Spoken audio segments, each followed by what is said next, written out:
Just want to start off again by saying thank you for all the coverage that you all have done for us over the years, and again now.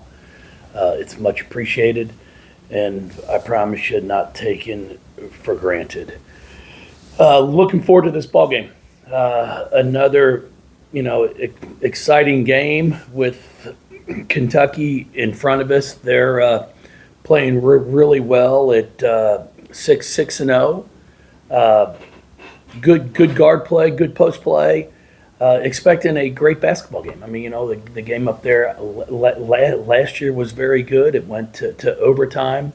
We struggled at the free throw line there in that ball game, and hopefully you'll see just as a competitive game on Saturday as we've had over the years. I mean, it's been a great game, and I'm expecting nothing but the same. So feel free to start with any questions.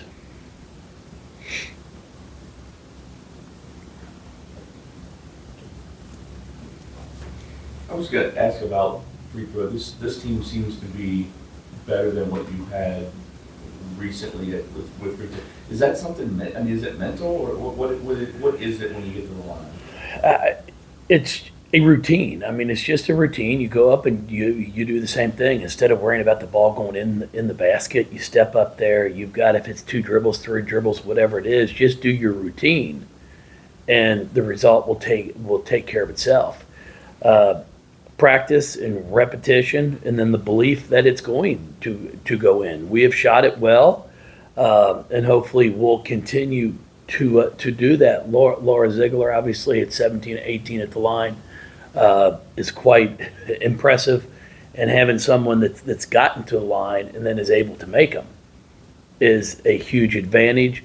Alif has done a really nice job on improving her free throw percentage as well, and that's what we have to have. We've got to have the ones that are getting fouled able to step up and make them. Beyond just the free throws, but just having somebody like Laura who's experienced and competent and get through some things. What does it mean to have her on the court with younger players who have been around and played a lot of basketball, but her presence seems to be an assistance too? No, it's been great. I mean, it's not just on the basketball court; it's off the court every day at practice. She brings positivity. She's a happy kid. I tell her all the time. I mean, we've only been fortunate to have her here for a few months, but I'll put my name on the line for her. No matter if it's professionally for her to continue playing basketball with an owner, a coach, or if it's in the business world. I mean, I've got no problem going out and saying, hey, this kid's going to be successful. You want her in your locker room, you want her in your office. She's an outstanding person. And with that, she brings confidence to others because she's always upbeat, positive, even when things might not be going great for her. It's all about the team. And she's been remarkable to have out there. I challenged her to, really focus more on shooting the basketball. And because we've had some that we catch and just throw them up. And if it goes in, it goes in. If it doesn't, it's all right. It's like, no, that's not the way this works. As our shooting percentage has to continue to improve. And I thought in last night's game, we shot the ball with a purpose, as she did, going 5 for 5. But she was cheering as loud on the bench as she was when she was on the floor. And that's what separates her from so many, is she not only has joy when she's playing, but she has joy for others when they're on the floor and playing. Coach, how do you kind of get the girls that weren't here last year, don't know what to expect from the trial to kind of get ready what they're missing? Well, it's a great game. It's a Louisville, Kentucky. Has it changed over the years? Of course it has. I mean, you're looking at teams now, it's like you might not even have the same group that played last year. Where you go back 6-7 years, you've got kids that are playing against each other for 4 years. You come in as a freshman, and you get sophomore, then by the time your senior year, you're out there competing.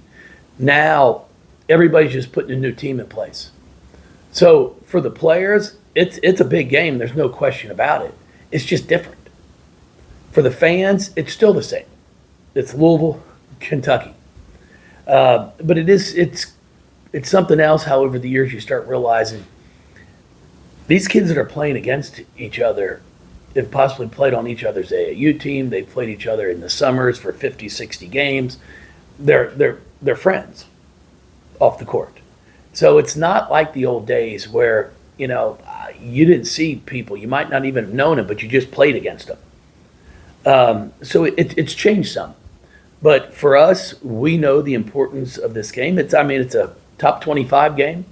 It's a game that looked great on your resume.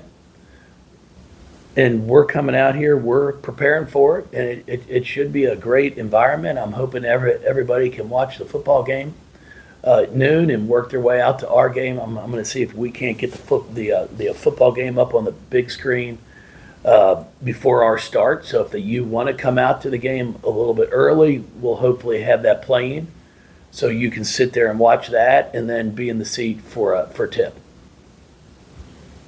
Jeff, how much does their size impact what they've been doing? It looks like I think they're already rebounding people by like 13 or 14, and in turn they're holding people to like 24% from three. Has that been an impact with what their size does? Yeah, they've done a great job of rebounding the basketball for sure. They get about 18 offensive boards a game. We're going to have to focus on making sure we keep them off the glass best we can. And then, the shooting, was our issues too. We've had open shots, we just weren't making them. And last night we finally stepped up and made them. So I think that's going to be the case on Saturday. We're going to get some open looks. We just got to make them. And that's part of what's going to take place. We're going to have to get in space some. We're going to have to try to spread them out and see if we can't get them away from the basket. I believe they lead the country in blocks as well. So it's a team that uses the length to their advantage. They are a ball club that actually, even with their size, shoots a high number of threes. So we're going to have to do a really good job of defending the three-point line, and at the same time make sure we're aware of their size in the paint. Coach, I know last night, I think everybody touched the floor a little. The rotation got cut to about like maybe 8 or 9, or how much do you trust some of those young players that you maybe saw something the other night to maybe? Every game dictates. It's game by game. I know for sure 5 will touch the floor. And then we'll see if we get to 6, 7, 8. But I guarantee you 5 will see the floor for sure. That's about all I can promise you.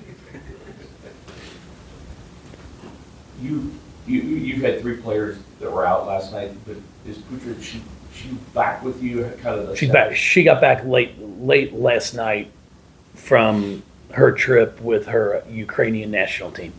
So she played 2 games in this window. It's a FIBA format now with national teams. They've got a window here in November, then a window in March, where they're trying to play 3 games.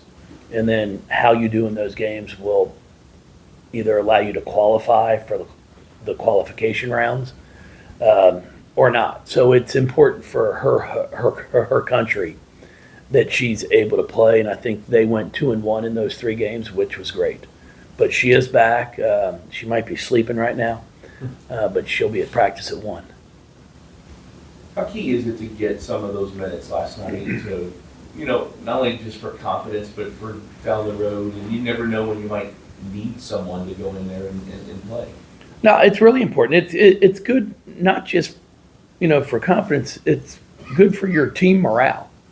It's great to be able to get players opportunities to touch the floor and actually touch the floor for significant minutes. It's not just 45 seconds, we're up 30, I put you out there for 45 seconds, and then, you get 1 possession on defense and the coach wants you to hold the ball, and it's like, crap, I'm only in for 45 seconds, come on. So it was 10 minutes, I believe, for just about all of them, which was great. And then it gives them some game experience. The lights are on, fans are there. I was really happy for Reagan. I thought she stepped up and shot the ball with confidence. And we're looking for someone to be able to come off the bench for us and be that one person that I can count on. Somebody goes zone, somebody packs it in. That, you go out there, you get 3-4 wide open looks, you can knock down 2 of them. We're going to need that, and I was just really excited for her. And Hardy played really, really well. She's somebody who's continuing to get a little bit better day in and day out. Very impressive athlete, how quick she can get off the floor. She's really worked hard over this offseason and continue to work on catching the ball, which I know that sounds basic. But, when we're going to ball screen and roll and throw it up to her, for her to be able to catch it, come down and go back up and score is all we're asking her to do right now. Now, we've got to get better at passing it. We still left a lot of passes short. We've got to make sure we throw them up so she can go up and get them. But overall, was thrilled with how she played. Jeff, as far as Taj's development, what have you liked from what you've seen from her early on this year, and ultimately, what does she still need to kind of improve on, maybe from on-court and vocal leadership as well? Well, I thought the first half she was okay. Just her approach to the game, I thought the second half was much better. She had more of a control of the game, understanding that you can impact it even if you don't score. We're trying to just continue to work with Taj on changing speeds. You've got to have that burst, play slow then fast. You can't just play all at the same speed. I thought she had a great take in the first half where she accelerated off a ball screen, just missed a layup. I mean, it happens. I say it all the time because I get all the emails. Why can't you make layups? I mean, guys, I watch the men's games. If you said you couldn't dunk, I watched several teams miss a layup over top of someone. It happens. We just don't get the 6 dunks in the game. So it's in traffic, those things are going to happen. But I'm very, very pleased that Taj is now starting to see that, understanding what it can do for you. Come off a ball screen, put a defender on their heels, then make a play. I don't think she shot the ball yet as well as she's going to. So that's something that's encouraging because I would like to see her percentage get up in the mid-40s overall, and then low 40s from 3 because she is going to take some threes. But that's an area that we're trying to improve with just about all of them. We have to be 47, 48% or above from the field. And that's the challenge that we're putting out there towards our players. Kind of back to your point about how times have changed going into this rivalry game. For you as a head coach, do you almost feel like you have to talk to your players about the value of this game? Or what does that look like from your perspective as far as you see these players go into it maybe with a different mentality than previous years? No, I mean, the mentality's the same. I mean, it's the same approach that they went into the UConn game with. That we're going to go into the next game. I mean, we're trying to create a standard here where every game's the same. Every game is really important.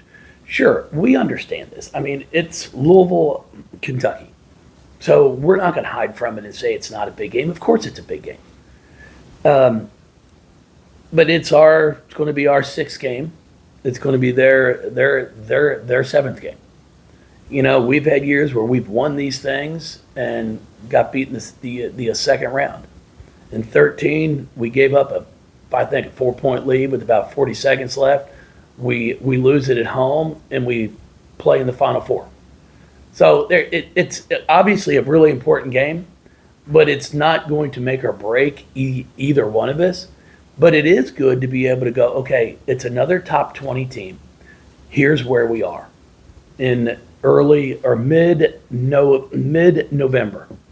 But of course, we're coming out here to play hard and to compete and to win. All right, everybody. Appreciate y'all. Thank you. Thank you, man. God bless.